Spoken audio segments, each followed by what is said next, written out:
significa el sótano del consejo. La relación entre concejal, consejo y rata se las dejo a ustedes.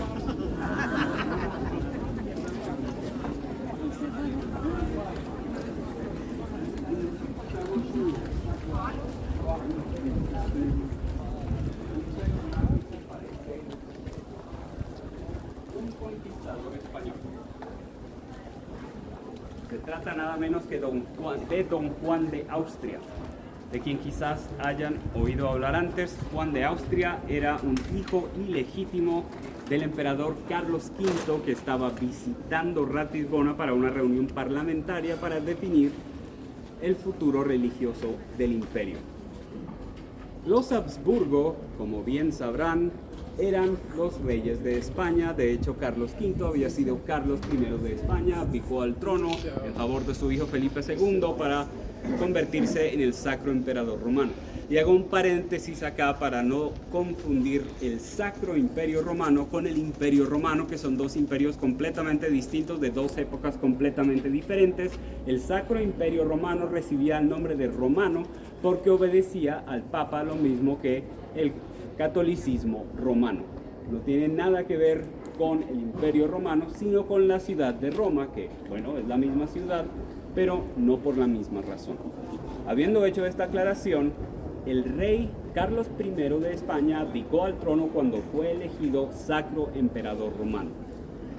Carlos V, hacia la mitad del siglo XVI, era un hombre muy anciano, muy enfermo, que sufría de gota, que tenía un exceso de peso muy marcado, ni siquiera podía caminar por su propia cuenta, era necesario transportarlo en una plataforma y tuvo que venir después de un invierno particularmente frío a Ratisbona a participar en esa reunión parlamentaria.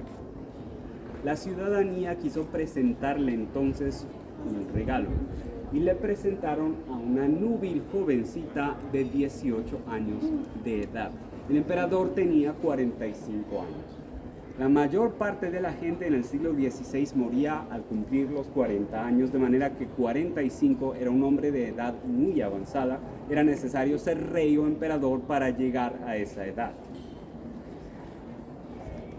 Hay distintas representaciones en el arte del encuentro entre Carlos V y Bárbara Blomberg, la hija de un comerciante local, la mayoría de las cuales no les puedo mostrar porque sería inapropiado, pero tengo una imagen acá que muestra la escena de la seducción, en la que se puede ver a un hombre muy viejo en el proceso de ser interrumpido de su sueño o de la lectura que estaba haciendo por una jovencita que le está tocando el laúd y cantando para él.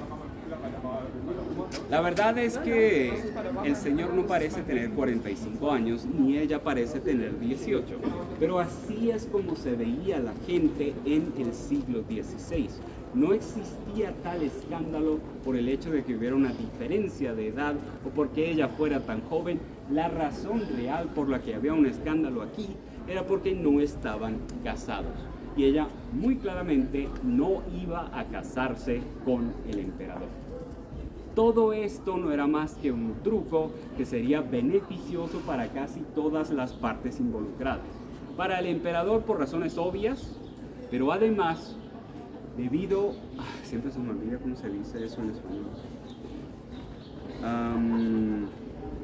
Debido a la enorme endogamia que existía en la familia Habsburgo. De hecho, él estaba casado con su prima hermana, sus padres eran primos hermanos entre sí, por ende eran parientes de su esposa.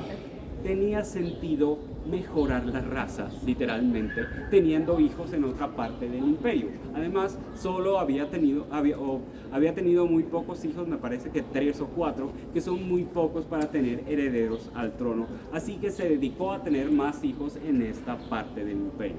Para los padres de la niña, eso también resultaría beneficioso, por la simple razón de que, bueno, si te vas a morir para los 40 y a los 18 no te has casado, eres una solterona. Así que finalmente podían deshacerse de ella. Para la niña esto también resultaría beneficioso porque podía demostrar que al menos servía para algo y así podría conseguir a un pretendiente. A ella, sin embargo, le tocó además la peor parte porque se le conocería hasta el fin de sus días como la cortesana del emperador, a pesar de que jamás volvió a ver al emperador. 3 años después, y ahora sí viene la historia de que el niño nació, consiguió entonces marido, tuvo una familia y por esa época también, por una razón que no tiene nada que ver, su hijo fue arrebatado y se le llevó a las cortes españolas, donde habría de convertirse en el comandante de la Santa Liga. La Santa Liga era una colección de ejércitos y armadas al que pertenecía la famosa Armada Española, de manera que estaba por encima de la Armada Española y como tal fue el vencedor de la famosa batalla de Lepanto. Aquella batalla de la que sabemos justamente por Miguel de Cervantes, a quien se le conocía como el Manco de Lepanto porque había perdido el uso de una mano durante la batalla de Lepanto. Lo que sabemos de la batalla de Lepanto proviene justamente de lo que escribió Miguel de Cervantes.